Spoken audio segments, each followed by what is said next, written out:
Bumpy, Sam. Sam, I'm trying to do a video here. Go. Sit nicely. Bumpy.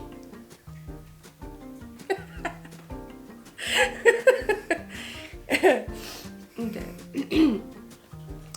Hello everyone and welcome back to Urban Yoke. Benvenuti, bentornati. My name is Giulia. Io mi chiamo Giulia, and as always, I'm delighted to have you here. So, if you follow us on Instagram, you'll know this exciting news already. My husband has arrived. No longer living alone in the Italian Alps. I'm very happy about that. So my husband has arrived and we have continued the process of getting his permesso di soggiorno, and I wanted to share a little bit of that with you and a little bit of what we have been doing together up until now. So, upon his arrival, like I expected, he already started working on all sorts of things in the garden and in the house to make it so much more livable, and it's really made things feel like home again. Me working, him faffing with stuff, and making it better, making it an actual home. And the cats are definitely happy about it, even though Mr. Gramples over here doesn't seem to... Hey, Mr. Gramples? Shit. So, anyway.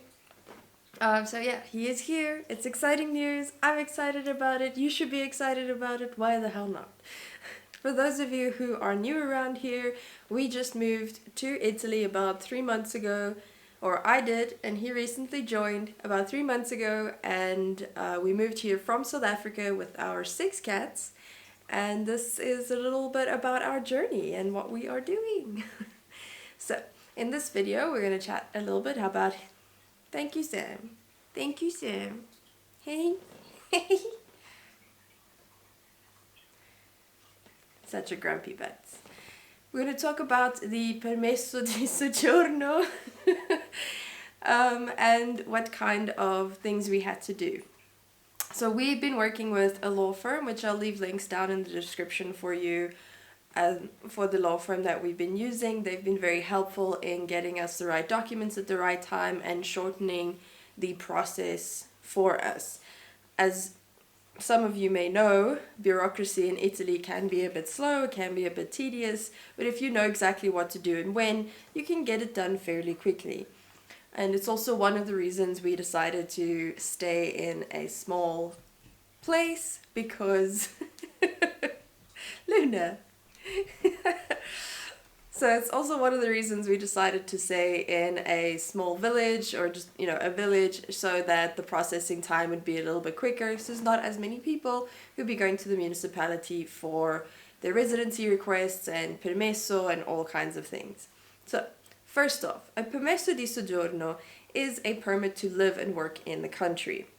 There are many different types.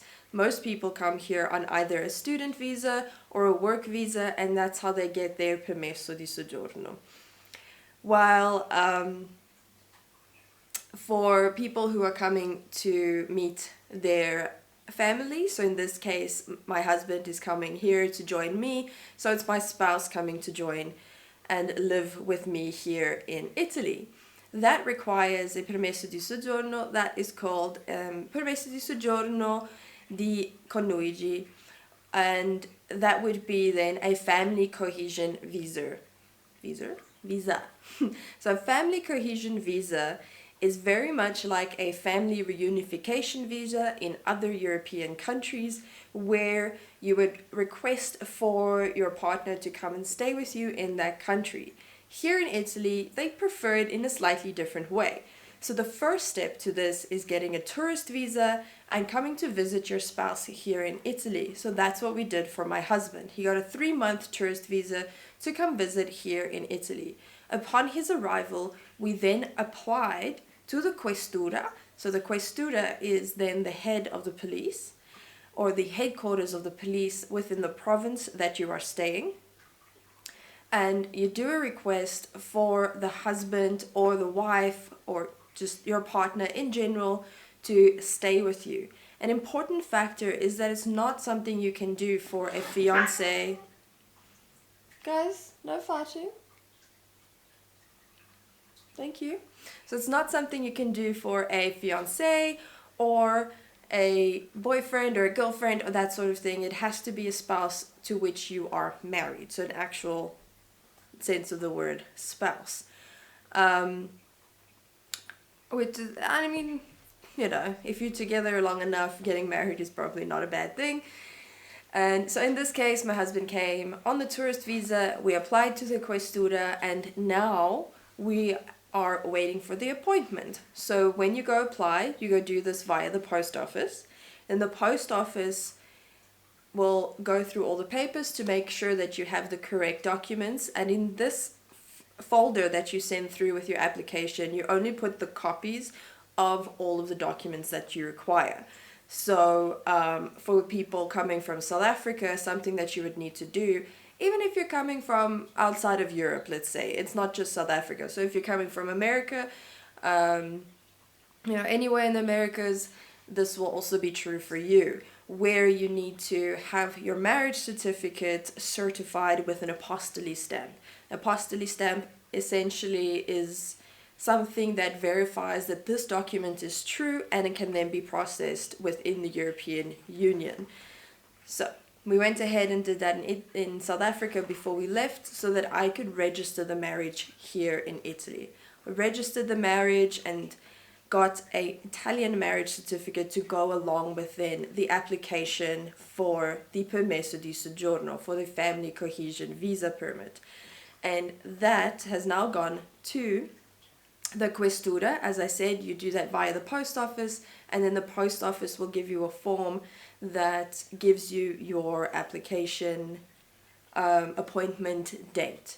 In this case, we have to wait until December, which we've been told is actually not that long. If you're going in, a larger municipality like Milan, it can be up to 8 months that you have to wait for this appointment to go through.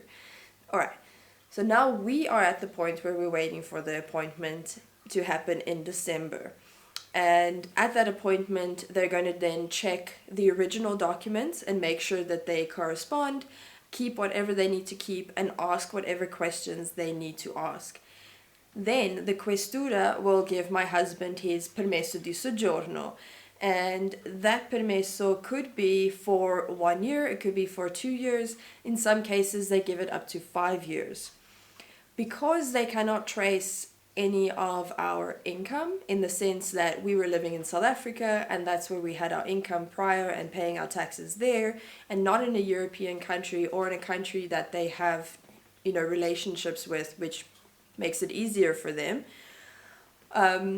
they will likely give my husband a 1 to 2 year permesso to stay in the country, and once he's completed 1 full tax year here in Italy, we can apply for his 10-year permit to reside and work in Italy.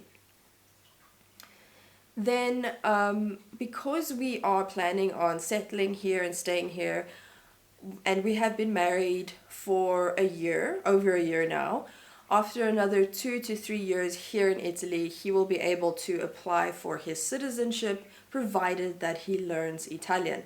And he will need to speak Italian at a B1 level, well, speak and write, which means I also need to get my Italian game up so we can practice, because I'm not quite there yet. My grammar is not great, but otherwise I can communicate just fine.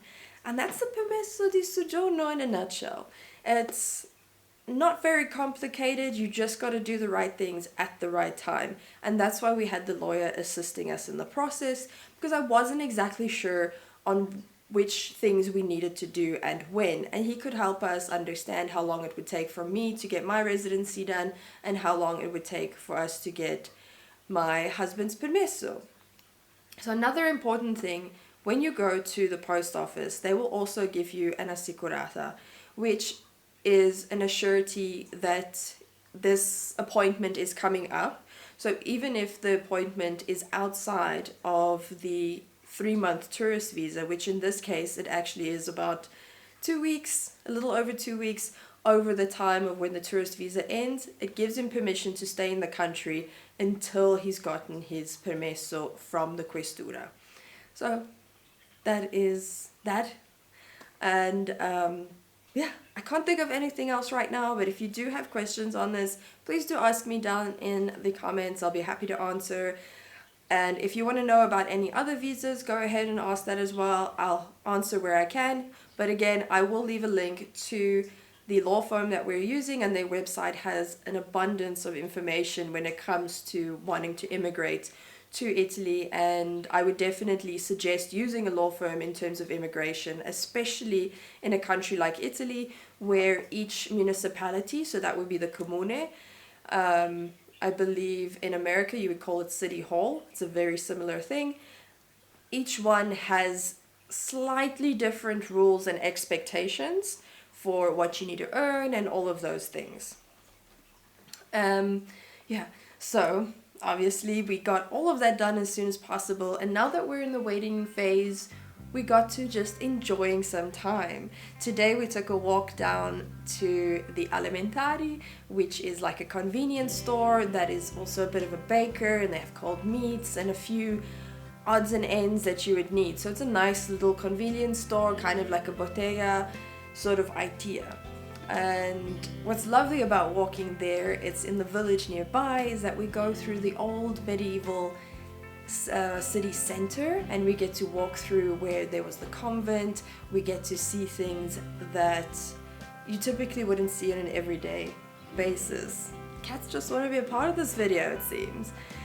And in the old medieval city center is particularly quite cute with the tunnels that go through everything, because it's the old tunnels that they used to take to go to the market square. And the square, though it's been redone, it's still called Piazza Mercato, so you know that that's where they used to have their old markets and sell things.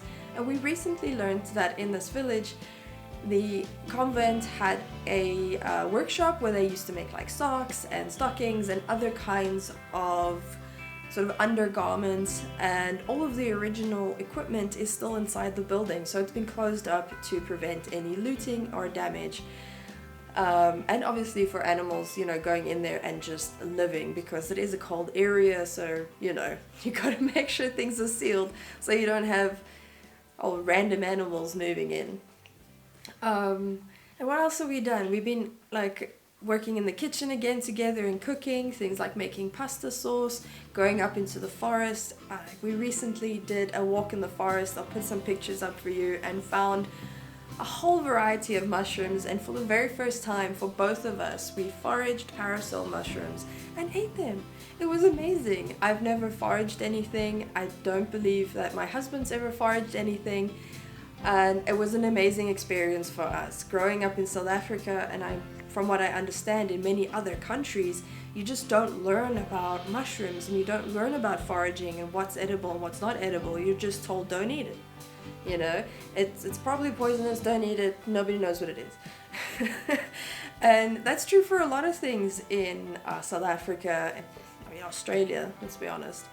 So it's been quite an experience going through that and getting to know Italy in a different way with my husband. I've only ever lived in Tuscany, and most of my background is Tuscan. My grandparents are from Lucca, a beautiful place. It is the town of the churches. Within the city center, there's over 100 churches, and it's not big. It's a tiny place, and it's amazing to go and visit. So if you have the chance, definitely do that. Get to know Tuscany in a different way outside of, you know, Florence and Viareggio, the typical places. But if you do have the opportunity to come to northern Italy, go check out the lesser known places. Go look at the villages. Go walk in the forests, and really get an idea of what the culture is like here. And that's exactly what we've been doing. It's been so awesome. And even though at times I'm a little bit flustered because there's so much of our plan that we still need to get done, which I'll obviously divulge as it happens, I just cannot express the feeling I have inside. It's somewhere between like gratitude, relaxation, angst, happiness. It's all of those things, because we've made it. We made it here. It took us over 4 years of planning to get ourselves and the cats here. It wasn't easy. And the rest of our journey is not going to be that easy either. but hell, it's gonna be worth it in the end. I know that.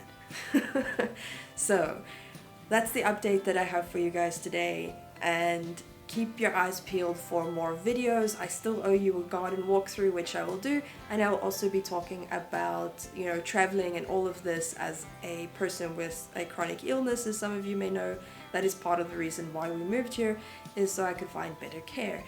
And yeah, that's where we are for now. Any questions you have, put them down in the comments. Otherwise, I will see you in the next video with some other amazing updates. Alla prossima! Ciao!